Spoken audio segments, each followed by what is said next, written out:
I know that what I'm about to say is going to make some people really, really mad. And I'm going to do it anyway.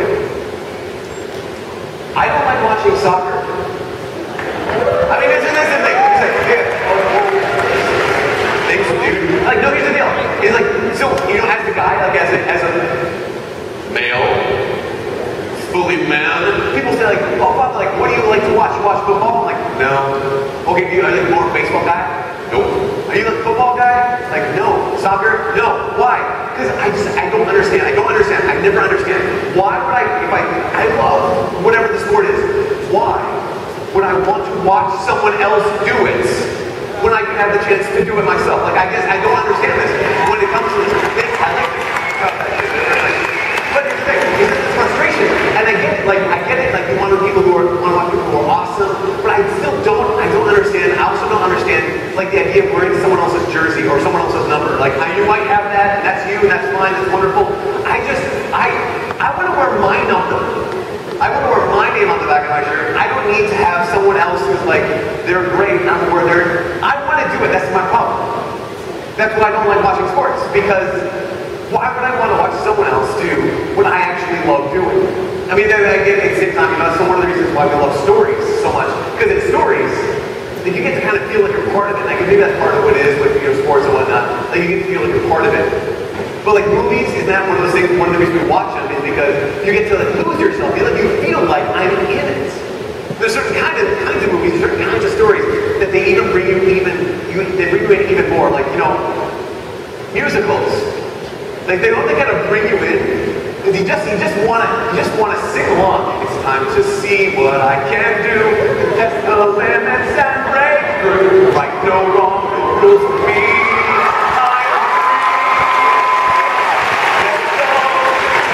I am one with the wind and sky. Let it go, let it go.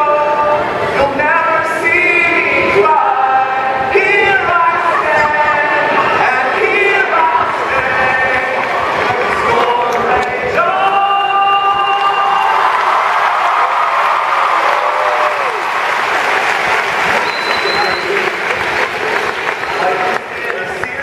Doors in my face. And suddenly I'm thinking the same thing. It's like, I've been searching my whole life to find my own place. Maybe it's the party talking, the chocolate fondue. But with you, I found my place. And it's nothing like I've never known before. Love's an open door. Love's an open door.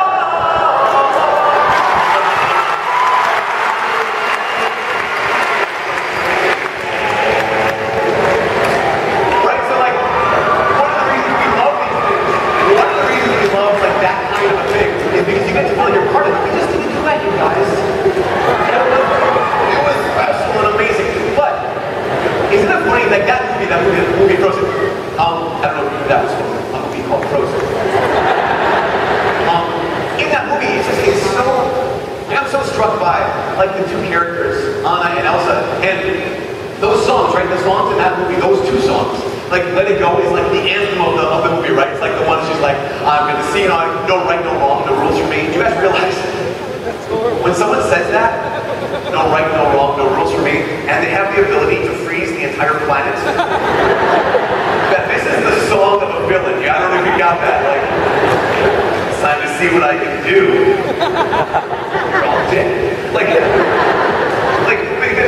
that's reality though. Like, here's these two girls, and you know, here's Elsa's story, and of course, she's just tormented, obviously, because she has powers of what's wrong with her, all these kind of things. So she's locked away. Like this whole parents' advice of conceal, don't feel, don't let it show. Like bad parenting. That's just bad parenting right there. That's all that is. And so people feel badly for Elsa. I also feel badly for Anna. I mean, crying out loud. It's like, well, Elsa, she's all, you know, she's in her room, she can't talk to anybody. Anna, she just wants to build a snowman. Like, all she wants. Both these girls, this is crazy. Both of these girls are made for love. I mean, I'm looking a little deeper into the Disney movie than you might have done. But both of these girls they're made for love. And they both try to find it. Here's Elsa, she tries to find it, but no, you have to shut yourself up. Here's Anna, she tries to find it, she's looking, knocking on the door, and no one's opening. And both of them know they're made for love, and they don't find it, so what do? Elsa says, you know what, I'm made for love, and I will find it, so I'm out of here. So I'm taking off, I'm going up to the mountains, I'm building myself an ice castle, and an ice dress, and I'm flying. Let it go. Honestly, if the story ended there, that's not a great story. That anthem it's a tragedy, isn't it? I know I'm made for love, but I don't think I'll actually ever find love, so I'm just going to leave everyone else in the dust. And if that story ended there, she would be by herself in the mountains, sleeping on a block of ice. Tragic. But seriously, so it's Anna's story. Like, honest, that love song in the movie is Love is an Open Door. If that was the end of her story, here's Anna. She knows she's made for love, she doesn't get love. So the first person who comes along and offers her maybe something that looks like love, she's like, I want it. Some of us may have done that in our lives. The first, you know you're made for love. The first person comes along and offers love, you're like, yes, yes, yes. Maybe it's the chocolate fondue. Who even cares? If Anna's story ends there, is that a happy ending? No, she's marrying a man who plans on abusing her and ultimately killing her. Let It Go is not a triumphant song. It's a song of someone who's broken. They know they're made for love, but they don't get it. Let It Go is not a love song. It's a song of someone who's so desperate she'll take love wherever she can. That's why it's a great thing that the story didn't end there. Now what has to happen? What has to happen in order to free that coldness in Anna's heart? What has to happen is Anna has to be executed. Right? That's what saves the whole, whatever that Rivendell, I don't know what it's called, that whole, yeah, that place. What saves the whole, place is Anna's execution. That powerful scene, remember that powerful scene when Anna is executed? Why do you see that scene? I know, she didn't get executed. What was Anna? She wasn't executed, she was a sacrifice, right? She didn't get executed, she sacrificed herself. There's a huge difference. I want to make this huge point. Anna, it wasn't her execution that saved everyone. It was the fact that she was a sacrifice. That's what broke through. That's what melted her heart. That's what true love was. If Anna was just executed, would anything have changed? Absolutely not. If what's his name was able to just kill her, would the world have been saved? No. But because she was more than executed, because she was a sacrifice, that's what saved the whole place. Now here's the thing. In most Catholic churches, we have this big image behind the altar. It doesn't say usually God is. What is it usually? It's a crucifix. Do you realize this? Do you realize that a crucifixion is an execution? We always say, oh, the sacrifice of Jesus. No. That's not a sacrifice. That is an execution. The Romans were executioners. They didn't think they were offering a sacrifice to anyone. All they were doing is, here's this guy who claims to be God. Here's this guy who's maybe a potential uprising of the Jewish people. So we're going to execute him. If you look at a crucifix, it's just an execution. Question, can an execution save you? No. We need the sacrifice of Jesus to save us. So, here's the question. What changes the crucifixion from an execution that doesn't save anyone to a sacrifice that saves the world? It's this. The night before he died, Jesus took bread in his hands. He says, take this all and eat it. This is my body given for you. The chalice with the wine, all you drink from this is the chalice of my blood being poured out for you. The reason why the crucifixion was not merely an execution is because Jesus had already, the night before, he had already sacrificed his very self, his very body and blood at the altar of the Last Supper. The only thing that changes, let me say this one more time, the only thing that changes the crucifixion from being an execution to being a sacrifice is the Eucharist, amen? The only thing that changes crucifixion from being an execution, being a sacrifice that can save your life and my life. What we're about to do.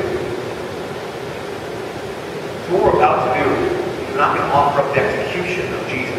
We're about, in every Mass, to offer up the sacrifice of Jesus. They call this, and I invite you to start calling Mass, it's Mass on Sunday. No, let's call it this, let's be fancy. I call it the holy sacrifice of the Mass. It's the holy sacrifice of the Mass. It's not an execution. It's not just a memory thing. It's not just like a communal meal. We're offering up the sacrifice. At every Mass, we're offering up the sacrifice of the Son to the Father in the power of the Holy Spirit. problem is this. One of the problems is this. Even if you believe that Jesus is really present in the Eucharist, most of us show up to Mass and we just watch. Because Mass is what? Mass is what the priest is doing. Mass is what the priest is doing. We watch him do that thing. He offers the sacrifice. We go like, hey, well done. I like how you looked at your arms like that. That was nice. Question. Who here has been baptized? If you raise your hand, you've been baptized. Okay, so like a couple of you. I don't know if you know this, but if you've been baptized, when you were baptized, you were also anointed. And the priest or deacon who baptized you anointed you a priest, prophet, and king. King or queen? Royalty, part of the family. Prophet, speak God's word. You've been anointed a priest. So everyone who raise your hand, you realize this. You are already anointed a priest. You're what you call a kingdom priest. Now we have ministerial priests. We have ministerial priests. And you need ministerial priests to offer the sacrifice of the Eucharist. But you don't watch the priests do their thing. Because why? Because you're priests as well. This is not like, this is the radical Father Mike. No, this is actually church teaching, right? The idea, the truth, that when you're baptized, you're made into a priest, which means you're meant to offer the sacrifice of the Son to the Father with the priest behind the altar. I gotta wonder, if we realize this, how many years have you shown up to Mass, Sunday after Sunday, and you just wasted your priesthood? See, you haven't used it, just watch Mass. How many years, Sunday after Sunday, you show up just wasting your priesthood? Here's my invitation for you today. The Eucharist is not an execution. It is the sacrifice of the Son of the Father that saves the world. We don't just watch it. We offer it with the priest. We offer it with Jesus. So my invitation for you is this. To not waste your priesthood ever again. To offer the sacrifice with the priest. If you are a priest, for crying out loud, you are a kingdom priest of God the Father in His holy Catholic Church that spreads out throughout the whole world and actually saves the world. You just realize this. As often as you offer the sacrifice with the priest, the ministerial priest, as often as you do this, it saves the world. It saves the world. It changes the world. What you have to do, you have to stop watching and start doing. So here's the last thing that I'm going to invite you to do. If you're not going to waste your priesthood, I invite you to unite your prayer, your sacrifice, to Jesus' sacrifice. But in order to do that, what you need to do is you need to go from being an execution to becoming a sacrifice. And here's the last turn. Just follow me on this one.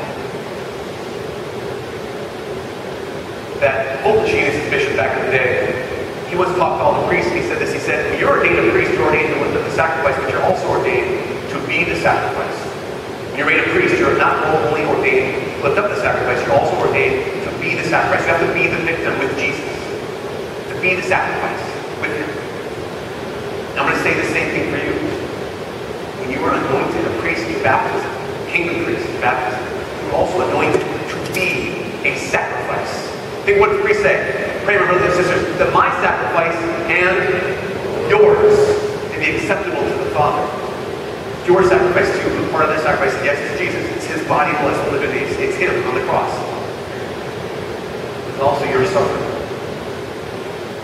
It's also what brings you down. It's also your heartbreak. It's also your pain. It's also the people that you hold in your heart, the people that you love, the people you care about, the wounds you have. I'm going to invite you to do this at this Mass, to not waste your priesthood and not just be an execution, become a sacrifice with Jesus. Is when we bring up the gifts to the altar. When I get you this, when we bring up the gifts to the altar, bring yourself and place yourself on the altar and be the sacrifice as well. Don't.